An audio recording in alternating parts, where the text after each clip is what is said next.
So we'll just start off with a little bit of background on what obstructive sleep apnea is, or commonly just labeled as OSA, just to make things easier because it can be a mouthful to say the whole disorder. OSA tends to fall under this umbrella of sleep disorders, and it's further broken down into from sleep breathing disorders into sleep apnea group disorders. Currently, OSA is the most common sleep apnea that is present out in our population, especially in the United States.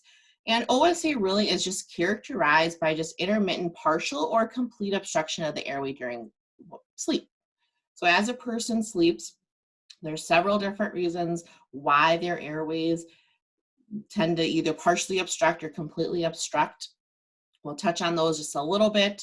And when these episodes will vary between individuals, the frequency or how commonly they're happening, how long these obstructions are happening will vary from person to person. But all this information is really important to understand and have a good quantity on how frequently and the severity of their disorder, so we can tailor a treatment plan that's going to be effective and successful for the patient. A lot of this information as far as the severity of OSA for the patient and what the suspected causative factors are really important in devising the proper treatment plan going forward for these patients. Often in this sleep disorder, it gets dismissed a lot of the times as just real intense snoring. It could result in fatigue. So a lot of times those can be the two main items that people may comment on. A lot of the times they kind of get pushed aside because I'm a loud snorer, or I wake up my sleep partner. That doesn't seem to carry a lot of weight as far as having cardiovascular disease. That seems to have more importance and more significance for people versus I snore when I sleep. So we'll discuss a little bit more about other signs and symptoms of sleep apnea. And really, once we get down to it, hopefully we can help identify some patients who exhibit some of these vague symptoms, just to help direct them to medical providers to identify, diagnose, and possibly get a treatment plan for patients. So we'll just briefly go into a person who is in non-sleep apnea sleep. So patients who breathe normally during sleep will fall asleep and they'll be able to maintain sleep, and their airway will be maintained. So there will be no narrowing of the airway, partial obstruction, or complete obstruction during sleep. There will be just free passage of air through the nasal passages, the mouth, or both avenues, so the patient will be able to freely exchange air during sleep. Psychologically, this is great because it's restorative sleep. The body does need it for homeostasis. It is that balance that the body gets during these periods of sleep. When a person has episodes of apnea, that's where we start getting those blockages. It's titled hypoxia, so you may have seen that in literature or brochures previously. And when this ends up happening, it causes the blood oxygen saturation to decrease. So as our circulation is working, if the patient isn't, or the person's not being able to breathe properly, their blood is not going to be oxygenated. And that ends up having quite a big trickle effect just further down with not having fully oxygenated blood. The main thing that happens during sleep with this lack of oxygenated blood is it causes the brain to arouse. So it sends signals to the brain saying something's not right, we're not getting enough oxygen. It will interrupt the person's sleep. Usually when this happens, if this happens regularly, there will be long-term trickle effects that happen going forward. But typically when we go through and have the patient go through the sleep study, that gets monitored, that hopefully gets recorded if the sleep study was successful, to get an idea of how often and how long these apnea events happen. And then that helps providers figure out the severity of the patient's disorder.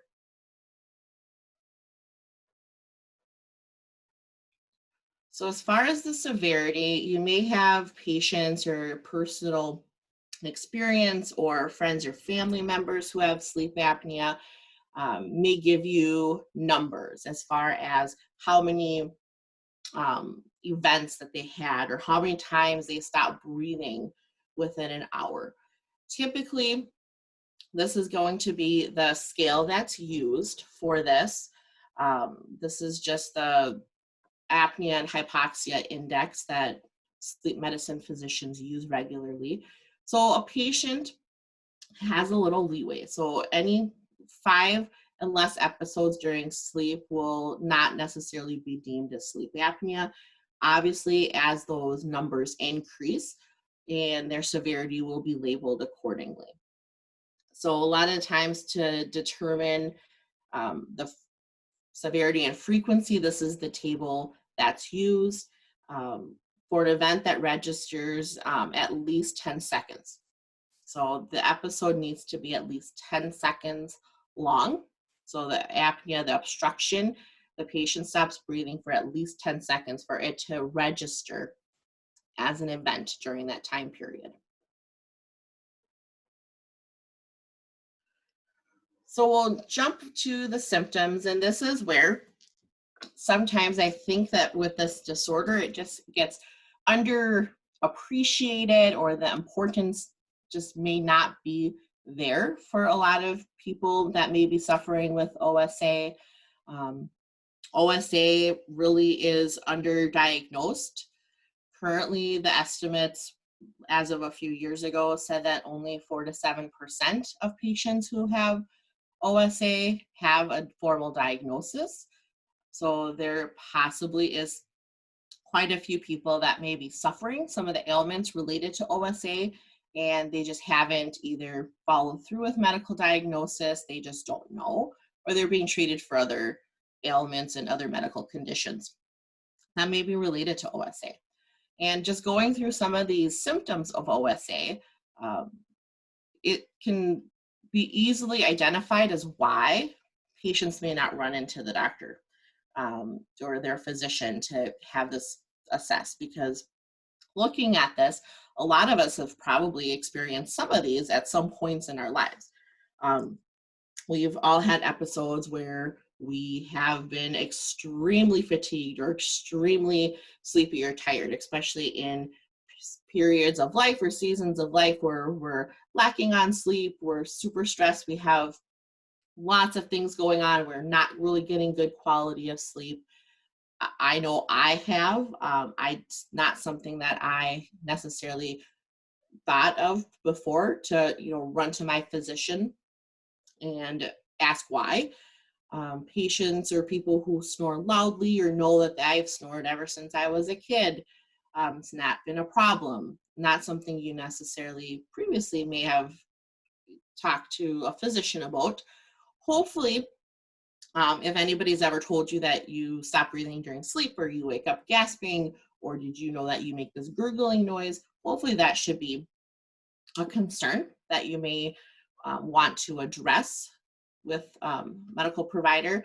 But some of these other ones, abrupt awakening, insomnia, morning headaches, you're kind of distracted, you're having a hard time concentrating, fatigue, mood changes, you're having a really rotten week and you just tend to be more irritable.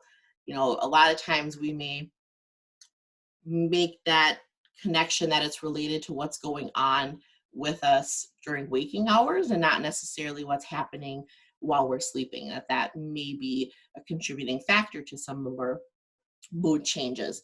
Bruxing, as far as dental professionals, that can be a concern, because we do see quite a few patients that have some really impressive bruxing parafunctioning habits. So definitely as a disorder, just doesn't seem to be as cookie cutter as some of the other ones. So as far as hypertension, you take your blood pressure, you have a reading, it's high. I may have hypertension, you go to the doctor. With OSA, it's a little bit different because there's not one symptom or sign on that list that screams you may have OSA. And a lot of it gets dismissed or rationalized that it could be something different.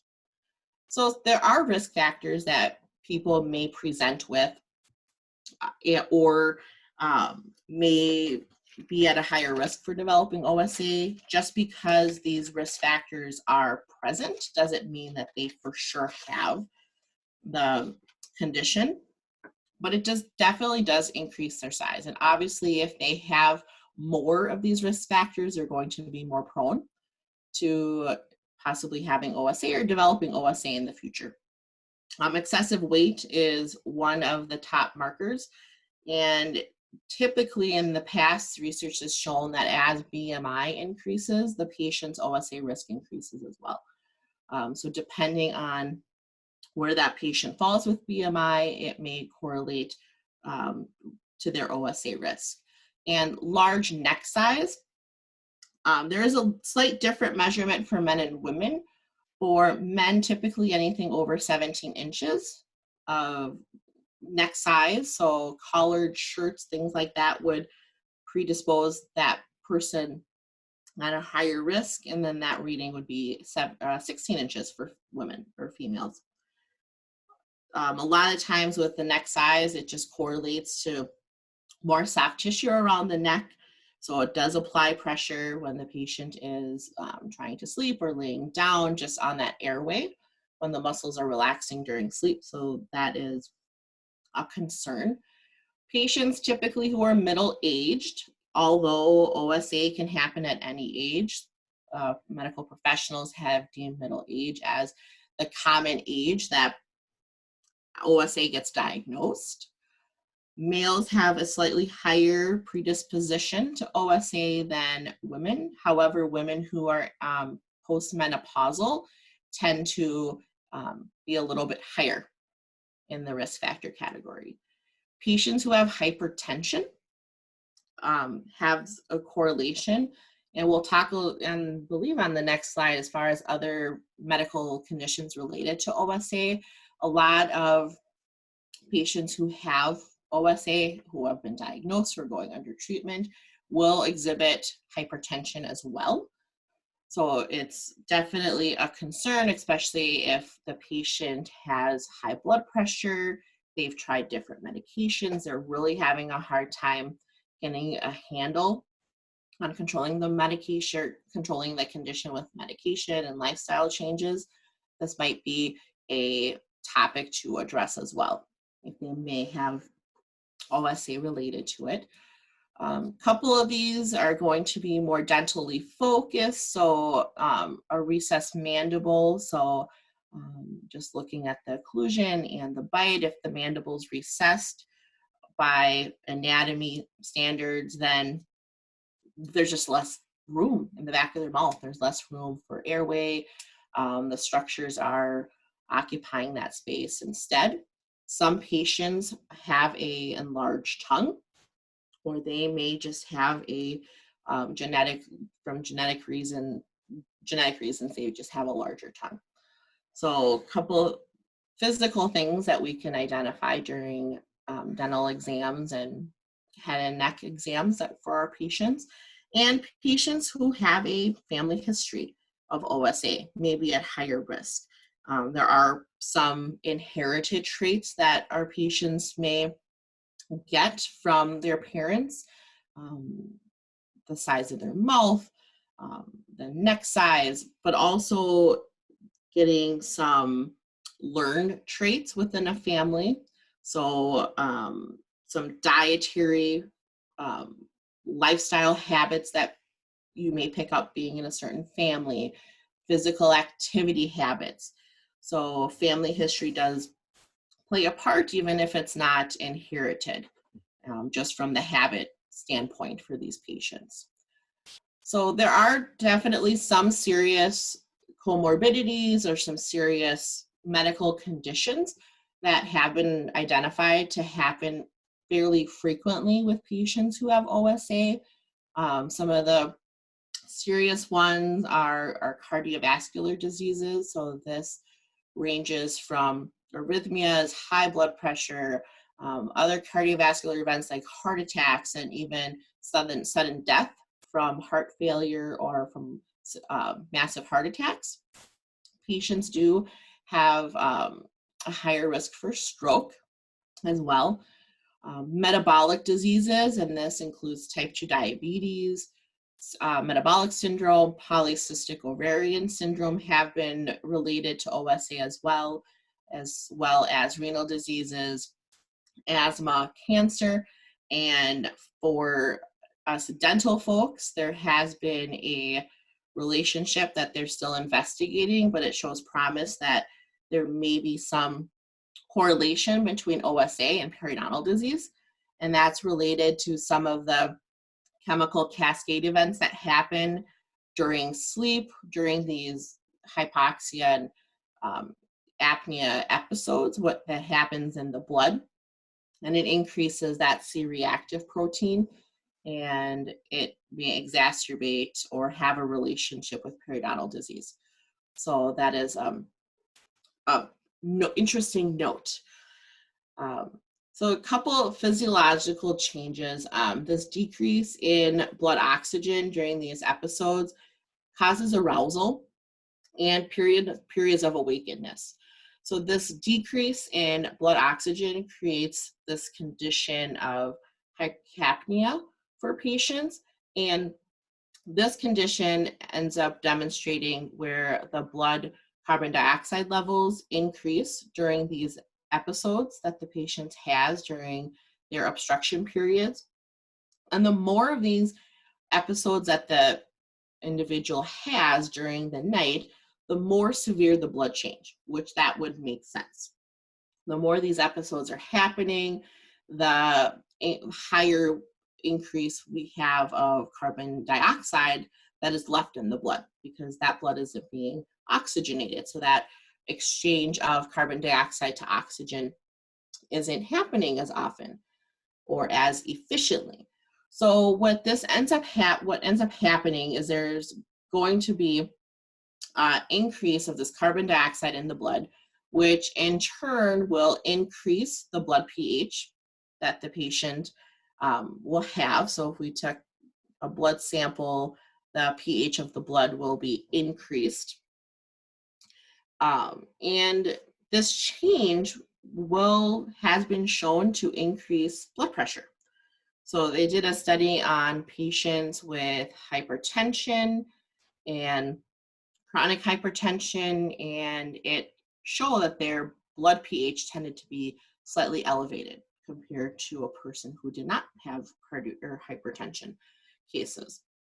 So they're still investigating exactly how that gets correlated and how hypertension and OSA are linked, but that is currently that pathway that they're examining, is how this role of blood pH plays on its role in hypertension with OSA patients. Also, we have this cascade also increases the level of C-reactive protein. So it is increasing the inflammatory markers, and this is a common protein that gets signaled during periodontal disease infection. So knowing this, they started examining the role of OSA on periodontal health of patients. There are emerging studies looking at the relationship that are showing that there is a strong relationship.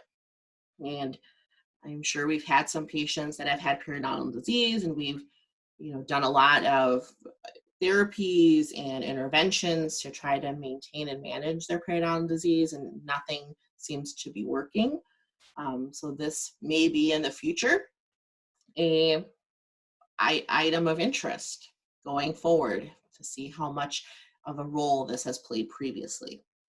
And just in general, with just these changes that are happening, it does increase the level of systemic inflammation in the body for other diseases as well. So unfortunately, my cartoon did not pan out as well as I wanted it to on the slide, but so we'll just switch gears and start talking a little bit about some of the diagnostic tools that are available, including just some of the screening tools that are available for use. So the screening tools are really just there to help identify possible OSA cases. The screening tools are not there to diagnose. They're not there to help us identify, effectiveness of treatment or anything like that. It really just is a tool used to identify possibility of needing referrals or possibility of needing to have some conversations about other signs and symptoms that we may be having or identifying. The diagnostic testing, the gold standard really is this sleep study that we've probably have heard from friends and family or have personal experience, or our patients have told us about these. So the polysomnographs are really the gold standard. And if you've ever spoken with anybody who has had one, this cartoon kind of sums it up. You go to a sleep center, they get all these wires and patches and everything hooked up to you, and then they want you just to relax and get a good night's sleep as you're hooked up and everything is beeping, but they're still getting really good information from these, even though most participants who have been through this say that it is the worst night of sleep they've ever had. They don't know how you can get any information from it, but there are really good items of information. So items that are received during these sleep studies, a lot of the times all the sensors are there just to identify where and the causative factors that are causing these apnea events. Is it nerve misfiring? Is it muscle tone issues? Is it something related to just the transmission of information to the brain, to the muscle tissue? So they really do get quite a bit of information on these sleep studies that really help assist trying to find the right treatment. And we'll talk about some of the treatment options in just a moment, but there is another avenue that is getting a little bit more popularity, and there's just more steam building, is just this home sleep study avenue. So it's still this a sleep study. You still are going to have your sleep partner, or you are going to apply the patches with the wires, and there's a monitor, and this is something you do at home to get an idea. It's a sleep study essentially that you do at home. There are still concerns as far as the competency of the individuals assessing or applying the sensors in the right way. Sometimes the sensors, if they're not put on right, the data may not save, you may not get all the information that you need. But there's more and more studies out there related to the effectiveness and possible avenue to avoid some of the sleep studies for various reasons for some patients. So just briefly talking about some of these screening tools, we may be familiar with some. We probably have seen some of these names in just other literature and articles. Currently, most of the screenings are occurring in medical settings, and there's a real limited screenings that are happening in dental offices. A lot of these tools have been measured as reliable. They are valid for identifying possible and potential OSA in patients. These are the most common that typically are available. And these screening methods have really been developed to determine the signs and symptoms that a patient may present with and relate it to their perceived sleep quality, or looking at some of the habits that have developed to cope with some of the sleep disturbances that they have. And the earlier these screenings are done or help identify possible people that have OSA just really means that that early diagnosis helps prevent other diseases that we talked about previously. And a lot of these screening tools really do quantify the patient's risk. So just because you complete, for example, the stop bang, doesn't necessarily mean that you will have OSA. Excuse me. And it will rank your risk for OSA based on your answers that you have provided for the questions. So considering that 70 to 90% of the patients with OSA are considered undiagnosed, it is a viable option to examine how these screening tools will play a role going forward in dental practices. So just a brief review of some of the treatments that are used for OSA. Lifestyle changes typically will always be discussed with patients, especially if the individual has a real mild case of sleep apnea. This may really be their main treatment that they may have. So lifestyle changes, it could be recommendations on losing weight, regular exercise, limiting alcohol, tobacco quit plans, not sleeping on your back, trying to retrain how you sleep. Some of the options, the gold standard for OSA, we probably have heard the CPAP machine. That really is the gold standard, and there's lots of different masks, and the masks do get fitted based on where the obstruction is happening and patient comfort and what the patient can tolerate for a mask. So there is a lot of wide variety when it comes to the CPAP. So it's not a one size fits all machine. So there is some options there that really does get tailored with what the patient may need. And typically with the CPAP, unfortunately, the compliance isn't as great as we hope that it would be. Patient compliance will range anywhere from 25 to 58%. Typically, if the patient is using the CPAP very religiously and according to as prescribed, we typically will see that within 3 weeks that there is significant improvement in a lot of their symptoms, and it decreases their risk.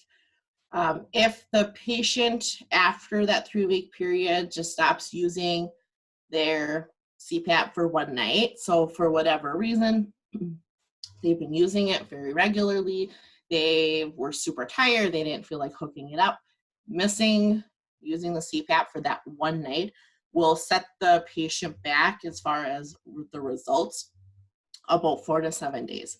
So the CPAP is a treatment that the patient needs to be very dedicated to use all the time, because the setbacks can be severe. So other devices, being in the dental field, we may have heard of oral sleep devices or mandibular advancement devices. This is another viable option. A lot of the times this may be second recommendation for patients who were not successful with CPAP therapy, or it could be a case that with the sleep study, we were shown that this may be a good option, that the CPAP may not necessarily be as effective, and mandibular advancement device is placed. There is some titration that occurs with the placement of these mandibular advancement devices. There's also an adjustment period. There's lots of different kinds of devices that are available and different manufacturers for them. And typically they're just chosen based on design. Other more involved and more, I don't want to say long-term solution, but a lot of the other ones are going to be related to surgical procedures that are available. So these are not going to be the primary methods of treating OSA, but these will be, we've done the CPAP, we've done lifestyle changes, we've even tried mandibular advancement devices, and nothing else is working. So we'll switch gears and go into the surgical route, surgically removing certain tissues to increase space has been done previously. So patients, very simply may have tonsils and adenoids removed. Other patients, we may decrease the size of the soft palate, remove the uvula, remove some other tissues as well. There are also some implants devices that may be used as far as upper airway stimulation. So this may be a little kind of the size of a pacemaker. You'll see the little, I guess, raised area kind of by the collarbone, and the patient may have a nerve stimulator implanted, and that typically is implanted into the tongue. So depending on how it's set, as that airway collapses or that muscle tone is decreased, then that nerve stimulator will fire, and then it will maintain that muscle to tense up. So we'll open up that airway. Nasal surgery has been successful previously. So if the patient has polyps are removed, deviated septums are corrected, just to help that air exchange, airway breathing through the nose and the nasal passages. Jaw surgery has been done previously. So if the patient has a very receded mandible, jaw surgery has been done to advance that mandible to increase the space that's available. Implants, so they're polyester rods that will be implanted into the soft palate, and it will just provide some support to the tissue so things don't collapse. And in very, very extreme cases, tracheostomy is completed. So the whole upper airway is avoided, and the patient will be breathing through a tracheostomy. But that is not a mainstream type treatment, but it has been done in very severe cases. So this hopefully is leading to some questions as far as what is the role of dental professionals going forward. Given many characteristics of OSA may be presented orally, dental professionals can play an essential role in screening for some of these undiagnosed patients. Since right now it's only happening in the medical setting, we do tend to see patients quite often, especially for hygiene care, follow-up visits. We get to know our patients really well. We're already, performing extra and intraoral exams on the patients. We do a thorough medical history. We're taking blood pressure readings. So we really are addressing or identifying some of the risk factors and some of the comorbidities already. So going forward in the future, we may have a little bit of more of a role when it comes to OSA with our patients. Because I know I personally have had patients that we've had that conversation before, just because of some of their risk factors and some of the habits. So as a hygienist, I did conduct a study related to OSA. Well, why conduct the study? Just as a hygienist, at that point in time, a few years ago, I just really didn't think I knew enough about OSA. I've had patients, which some of us will probably relate, that the second year done with medical history, blood pressure, you tip them back to do a clinical exam and start probing, and they are out. Early on, I just didn't think anything of it. I'm like, okay, well, I guess my patient's going to be sleeping the whole appointment, so I'll get everything done. But as I learned a little bit more about OSA, and I started noticing that my regular patients who seemed to be fairly healthy were coming in with grave medical issues as far as they had heart attacks and hypertension, and it wasn't controlled. OSA wasn't on my mind at that point. So I was, looking for just some information as far as the dental role and what we know and how we can treat OSA and interdisciplinary. And there really wasn't a whole lot of information that was out there at that time. So I went out to find the information just so I kind of had a better idea of what was happening. So being a dental hygienist, I, stuck with surveying dental hygienists, and I really wanted to know what dental hygienists in Minnesota knew about OSA and what their attitudes were related to it. And I was most interested in what OSA screening tools or protocols were being used in clinical practices throughout the state. Just because the more I learned about it, the more I felt passionately about that there were a lot of patients that were, slipping through the cracks. And I was looking for how can we, being prevention minded, go forward and help try to identify these patients. So briefly, I'm not going to spend a lot of time. I just wanted to present just some of the results. Most of the respondents to the survey have practiced, between 10 and 20 years. So they were not new practitioners that partook in the study. Most of the practices were in general practice settings, so general dentistry settings within the state of Minnesota. Most of the degrees, as far as who responded to the surveys, most held an associate degree. This is what's interesting is I asked participants just to self-rate their perceived knowledge of OSA. So how well did you feel you know OSA?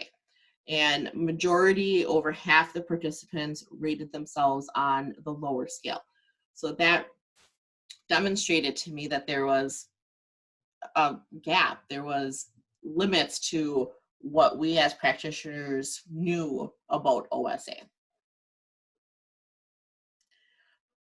Then we ended up finding a survey that was used with cardiologists, and it had several questions related to OSA knowledge and questions, and the participants ended up on average scoring a 9.5 out of 18.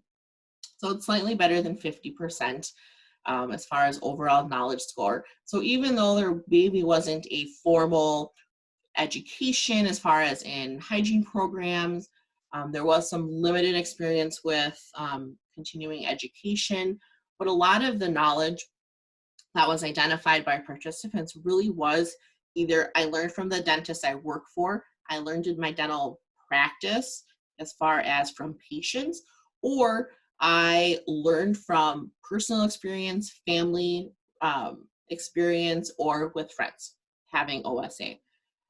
The interesting thing is that the participants were really accurate as far as if they felt that they really if they felt they didn't know much about OSA, their scores on the knowledge portion of the survey did show that as well. So they were very in tune to how well they knew the topic. So when we looked at the attitudes towards OSA, this was scored out of 5, and really hygienists thought that OSA as a clinical disorder was important, and also identifying patients with OSA was important as well. So this kind of fueled that interest in wanting to identify how going forward we can assist our patients and identifying patients who are under or undiagnosed. Also with confidence, even though they maybe didn't have that, they didn't feel that they were knowledgeable and the knowledge scores weren't high, at least the confidence score was lower than importance, but it was still out of 5. And they, for the most part, felt that they could identify patients who were at risk. They thought that they would be able to manage dental concerns of OSA patients and patients' dental concerns with the CPAP machine as well. So this is probably the more interesting findings that I found, because hopefully I've made that connection that OSA and blood pressure have a relationship. And some of the questions, my thoughts were that, we're doing these screenings already for patients. And this would be really good information to have moving forward. But currently, when the study was done a couple years ago in Minnesota, the hygienists reported that only 52% of them were taking routine blood screening or blood pressure screenings for patients.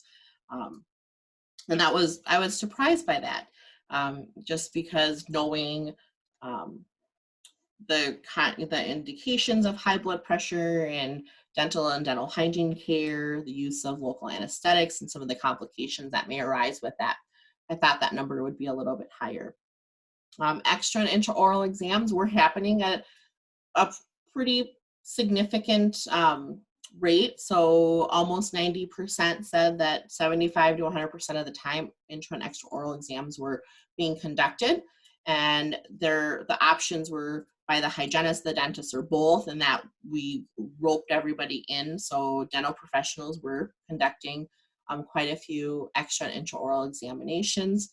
And I was also interested to find out what currently was being asked of the patients related to OSA, and OSA listed as an item on medical histories was only presented about 32% of the time. So 32% of the medical histories actually asked the patient specifically if they've been diagnosed with OSA, and about 10% of the participants stated that their dental practice currently had a OSA screening protocol. So there was a protocol that was developed, and there were screening tools that they were using for patients.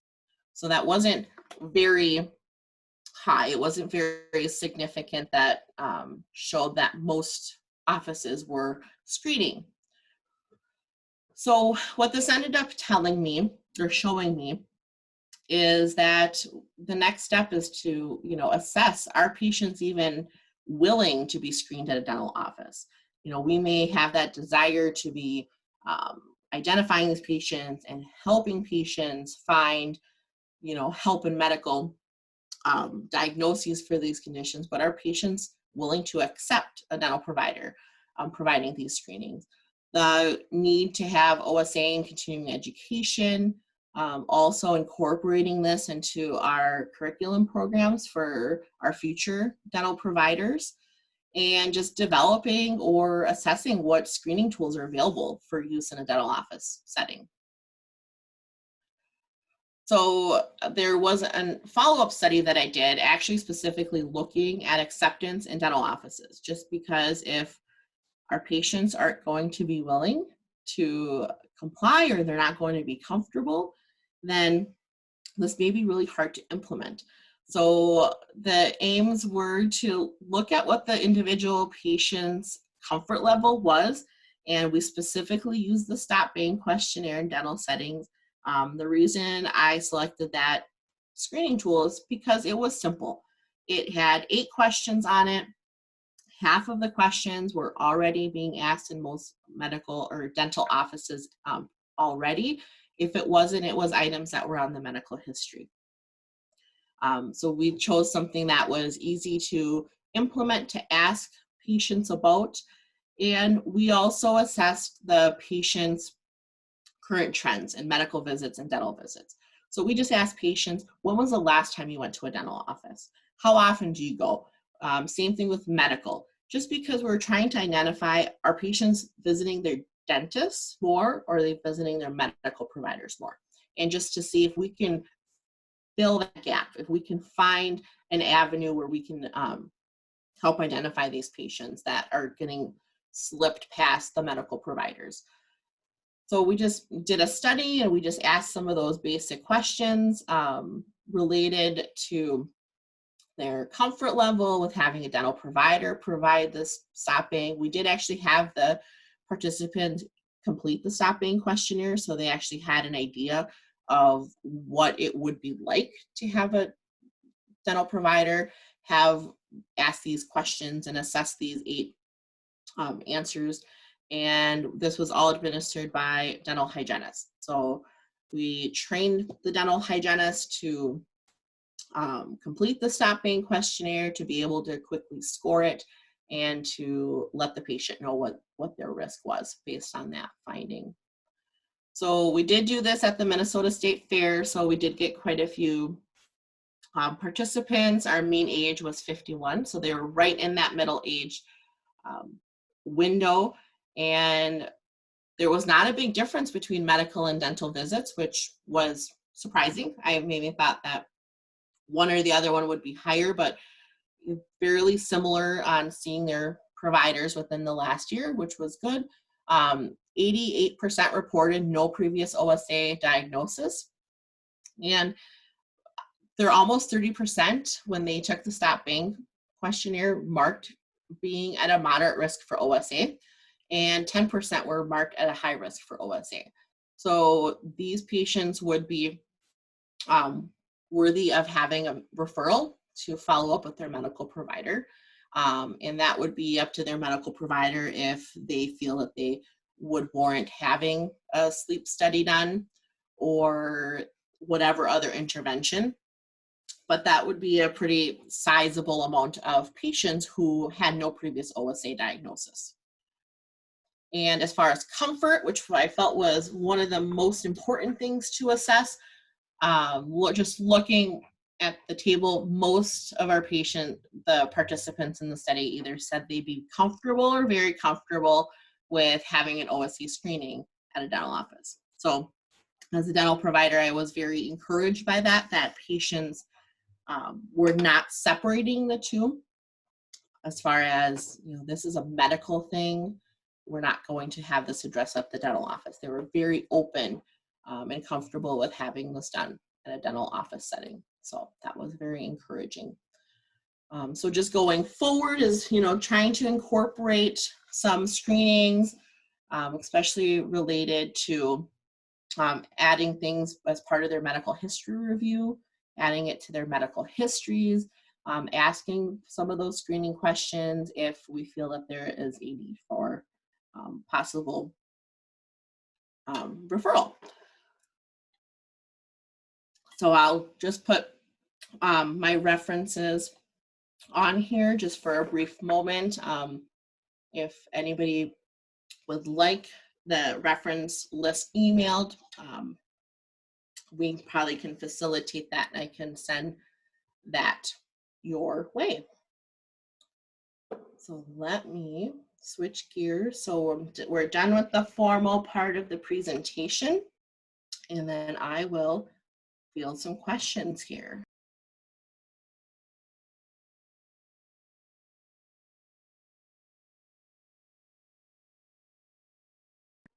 All right, and so I will just go through some of these questions as far as just the order that I received them in that question and answer section here. And so the first question is do you know the cost and the ADA code for sleep apnea appliance, and does insurance cover any of it? And how about their health insurance? I really have just a very limited knowledge and information. I don't know the ADA code off the top of my head, but from my previous experience is for any insurance to cover mandibular device or an oral device for OSA, the patient does need to have a sleep study done, and the patient does also need to have a referral, typically from either sleep medicine doctor or neurologist or whoever they're seeing for OSA treatment, to have that device paid for.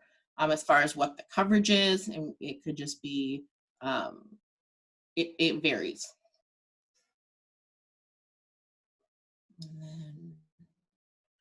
So which pain medication can be given in sleep apnea patients? Any NSAIDs or ibuprofen only and or other?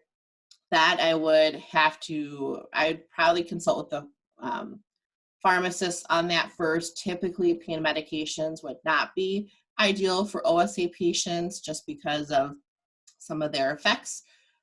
If absolutely needed, I'm sure there's ones that are better, but definitely NSAIDs, ibuprofens are safe to use. As far as prescriptions, I would have to defer back to a pharmacist on that. All right, so next question. Can a patient wear CPAP in conjunction with a mandibular advancement device?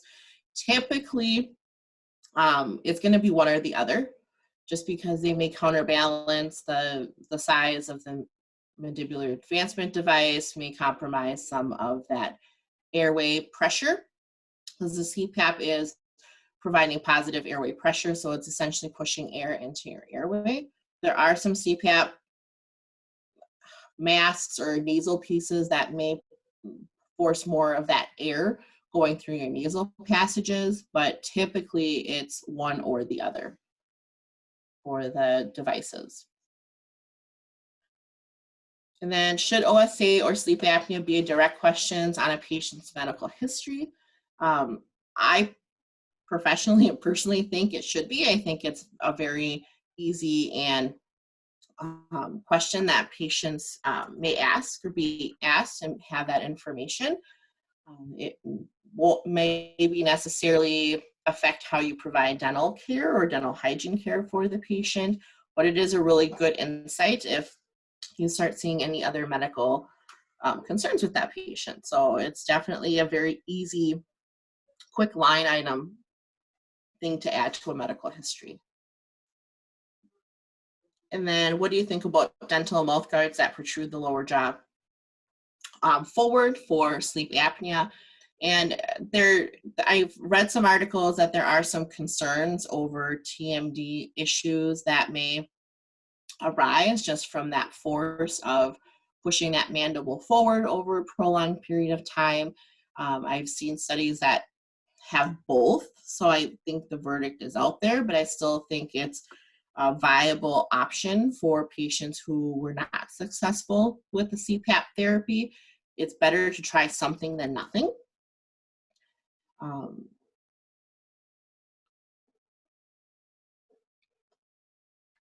then the take-home kit, let me go back. The take-home kit sleep study, is there a difference compared to spending a night at the sleep center? There are, I believe, some different information. There's more information that is gathered from patients who go into having a sleep study taken. They can make adjustments and they look at other types of information. So I believe that there is some difference between the two. There also just the failure between the center taking it and they knowing how to set up the sensors and the wires versus a person that, is given a very quick course on how to do that and they're sent home with some information, then there is some failure that is associated with that. And then there was a question here on knowing about tape for sensitive skin, and I do not know that answer for that. And how young can you test the patients? I've heard that pediatric patients, kids, will still have possibility of having OSA. They have other sleep apnea issues that has been diagnosed previously. I've had a patient and a family who was 5 years old, and they ended up doing their physician actually had them do the home sleep study just because it was easier with a child that young. So pediatric patients will also have OSA issues and can have sleep studies done. Their signs and symptoms are very different than adults. So I haven't focused a lot on pediatric patients, but they do present differently with signs and symptoms of OSA. And how much shifting of teeth do you see with the CPAP versus mandibular advancement appliances? Professionally, I've seen some. However, it varies from person to person. We all know that not everybody reacts the same way to different therapies and different just treatments that we do. So I have seen some where some patients end up correcting some of that malalignment with orthodontics to restore their bite. Sometimes they will switch different therapies, but there is some, I haven't necessarily read recent studies on the percentage or the frequency of that, but I have seen some, but it wasn't in every case. Some patients have used CPAP for 20 years and have had no issues, and some patients who use a CPAP for 8 years and had concerns. And then, do you have a recommendation on how to facilitate a referral to their medical provider? Our office, when I was in private practice, we had 2 offices that we established a professional relationship with. We got their advice as far as training of training of hygienists and dental staff at our office and OSA screenings. We had avenues, we had that relationship, we had the referrals that we had prepared. So not only were we able to identify that the patient was at risk, we actually had answers for them as far as, this is a referral that, we would highly recommend that you see them, or you can speak with your physician. So building some of those relationships, took just a few phone calls and establishing how we were going to facilitate that for patients. And then any thoughts or references for more information regarding children with nocturnal bruxing or OSA? Kids are definitely, the more I read about it, there's more and more information related to bruxing with children and OSA and, kind of the dark circles under their eyes. There's mood and behavioral concerns coming up with children. So it is definitely something, as far as being a dental provider, if you see children, something to be aware of. I know there's been a few articles in Dimensions of Dental Hygiene that had articles specifically related to pediatric OSA. And then the Journal of Dental Hygiene, I've seen articles recently within the last year in there as well. And then who would we typically refer out of the dental office if we see a risk? Sleep center or ENT? In my experience, we either referred them to their medical physician, and then their physician would review and provide the referral, or we actually had that relationship with a neurologist and a sleep center. So depending on location, insurance coverage, things like that, we would either work with the neurology center that specifically dealt with sleep apnea or the sleep medicine clinic. And then, does central sleep apnea have the same risk factor as OSA, and are CPAPs common treatment for that? Central sleep apnea is another group of sleep apnea disorders, and yes, typically CPAP is used for that as well as their main line treatment. And then, what do you think I can look for while seeing patients? So the big red flags while seeing patients, if you're concerned about OSA, is looking at their medical history first. Do they have hypertension? How long have they had hypertension? Looking at patient size, age, BMI is important, because the higher their BMI is, the higher their risks are. Gender plays a role as well, so male versus female. Just asking those questions, how well are you sleeping? Are you tired during the day? If you were to sit down on the couch, how would you fall asleep within the first 5-10 minutes? Um, Same thing, looking during the clinical exam, looking at oral structures. Do they have a dry mouth by chance? That's not related to any medications that they may be taking. Do they have a bruxing habit? So some of those questions would be, you can have during your appointments or while seeing these patients. So approximately what percentage of patients have oral device or CPAP or surgery? So CPAP being the number one, the gold standard, most patients will go through and have that CPAP. As far as percentages, it's really hard because that tends to be a really fluid guideline. Patients may start off with the CPAP and absolutely hate it after the first month. They will go to a mandibular advancement device. Vice versa, they may go back to a CPAP. So it's really hard to actually construct the percentage, but my guess, just guess based on some of the articles I've read, I'm going to say the CPAP is probably about 70% as prevalence over the mandibular advancement device. Surgery is going to be kind of on the smaller end. Surgery is definitely not something that most providers will jump on the bandwagon and get very excited about, but definitely patients who have just very severe OSA that the other appliances and the other treatments aren't working, that would be a viable option for those patients. Because, I mean, if you think about the medical issues related to what could happen for these patients, heart attack, stroke, death, I mean, the patients may be willing to have surgical procedures done to prevent some of that damage and outcomes. Should someone using a CPAP use a splint as well?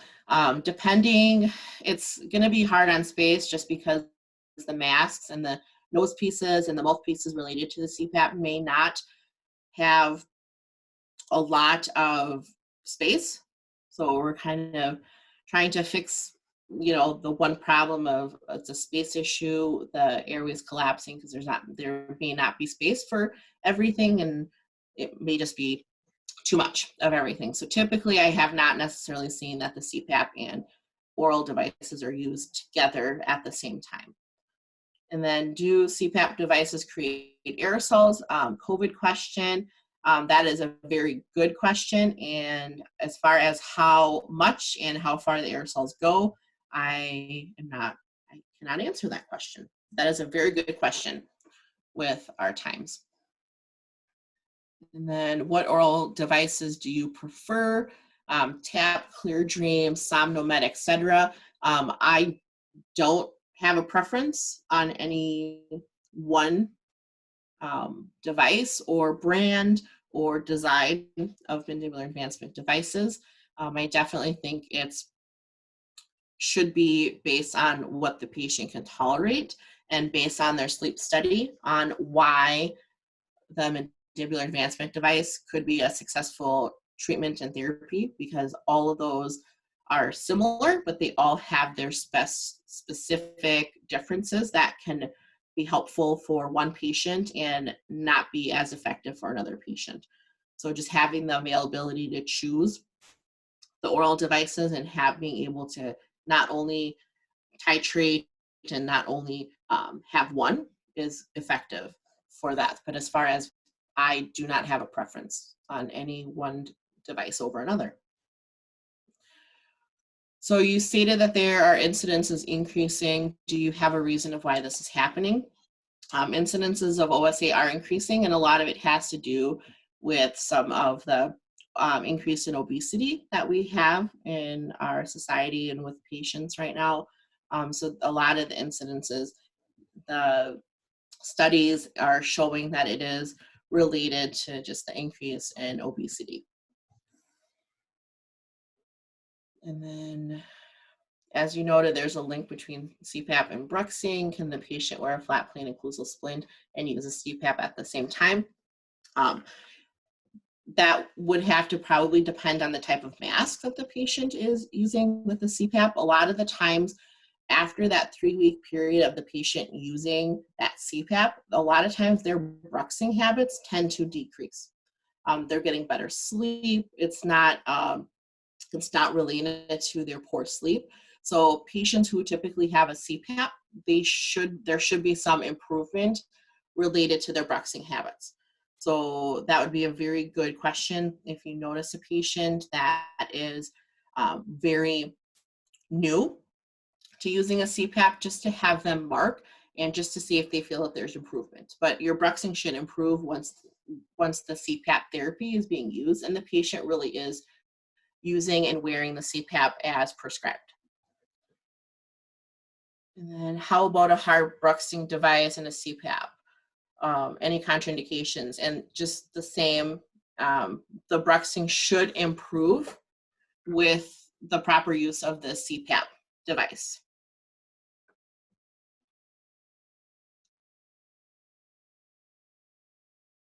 And then the next question is, my spouse still snores, went through all the treatments, sleep study, CPAP surgery to correct the deviated septum, soft palate removal, all the treatment lasted a little while, the snoring has returned. And there's not a whole lot of faith in these treatments. And unfortunately, there is a small percentage of patients who it's a very real struggle in trying to find that perfect treatment for OSA and what works. It may work for just short periods of time, and the symptoms may come back. As far as none of these treatments are, guaranteed one size, fits all, and everything is cured. It is unfortunately a battle, and it's very frustrating when patients go through several different options and treatments and they're not successful. And then, can dentists make medical referrals to have tests for the patients, or can the dentist perform the diagnostic and start right away with creating an appliance? I believe scope of practice, I don't believe that a dentist can diagnose OSA from my understanding. So I believe it does need to be diagnosed in that medical arena. And then once that is diagnosed, then we can create a appliance once we get that referral. But yes, the dentist can make that medical referral to have that test. And then the sleep medicine physicians are the ones that would read that sleep study before the treatment can continue. And is nocturia a common symptom or is it rare? It's listed on there as far as how common it is. I'm not sure. Just like when we list symptoms for other diseases, they're on there, but so the top ones that typically are listed are going to be fairly common, but not every person is going to be experiencing every symptom on the list at the same time. So it's hard to say which is, the most common symptoms, but it is definitely one of the more common ones because they are listed quite frequently under the symptoms for OSA. Is bad breath and dry mouth a big concern with the CPAP? When it gets really bad, i.e. periodontal disease, cavities, dry mouth, is discontinuing the CPAP recommended? So it can be a concern with the CPAP just because you do have that air forcing, you get that force of air all night long into the nasal passages in the mouth. So bad breath and dry mouth can be a concern. That's definitely one of the dental management pieces of the CPAP. So patients who do use the CPAP, it's wise to educate them as far as, dry mouth products, just to maintain some of that moisture in there. Periodontal disease can get exacerbated. Same thing with the cavities. Typically, I would not just recommend discontinuation of the CPAP. I would try to think of ways that we can manage some of those conditions. So if we notice that a patient has CPAP and they are reporting a dry mouth, or it's a concern, we're noticing it during appointments that their rate of cavities has increased between visits, I would entertain more of a what can we do as far as home care, more frequent brushing, flossing, the use of fluoride before I would recommend the discontinuation of a CPAP. I don't think I would recommend that. I would probably just have them talk to their physician and just let them know what is happening in their oral health before that decision.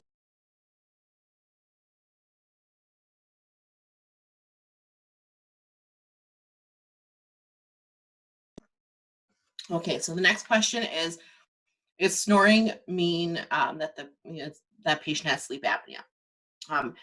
Snoring does not necessarily mean that the patient automatically has sleep apnea, but it is definitely could be a sign or symptom of sleep apnea. And typically it's the snoring that is very loud and you can hear in the other room type of snoring. But just because a person snores, it does not necessarily mean that the patient has sleep apnea. It could be that there's another sleep breathing disorder or another sleep disorder that is linked with that, but it just tends to be a sign. And then why would patients not like the CPAP machine? So depending on the mask, the CPAP machine, the mask itself may have 1 or 2 bands that the patient wears. The mask can cover a majority of their face. So some patients don't appreciate having all that equipment on their face as they try to sleep. Patients who tend to sleep on their side or on their stomach may move that mask during sleep. So sometimes just not being able to get comfortable while you're sleeping, just that force of air can be an adjustment. So a lot of times that's where some of the patient compliance issues happen, is that, it's cumbersome. It's something that doesn't necessarily, it feels different. A lot of times when we're trying to sleep and we're tired, we just want to go to bed. We don't want to have to go through the process of putting a mask on and doing all these extra things sometimes. So that's some of the concerns when it comes to patient compliance with the CPAP machine.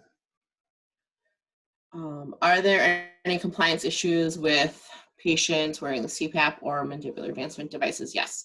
On that one slide, I mentioned that 25 to 58% of patients are compliant with the CPAP, and the mandibular advancement device is about the same. It's about half of the patients will end up being compliant with those devices, and it's just something different, and not every patient is going to be able, comfortable or willing to continue the treatment. Just like for patients who have bruxing appliances, any night guards that the patients are wearing for bruxing, not every patient is going to be very compliant. Not every patient will be able to tolerate having that mandibular advancement device in their mouth all night. So is there anything special we should be checking for if a patient tells us they're using a CPAP? So during an intra and extra oral exam or special directions we should give them. For my patients with the CPAP device, I just make sure that they are wearing it, just because it's kind of nice to reinforce that habit. Making sure that their device, they're cleaning their mask, just because of that flow. You can get bacteria, mold to grow in there. Just making sure they're cleaning their device, asking about their if they're having a dry mouth, if they're waking up with cotton mouth, just to see if there's any products we can recommend for that. Going over hygiene with them, just making sure that they're doing a really good job brushing, flossing, just trying to prevent caries from forming if they end up reporting that they have a dry mouth. The use of fluoride products as well for those patients.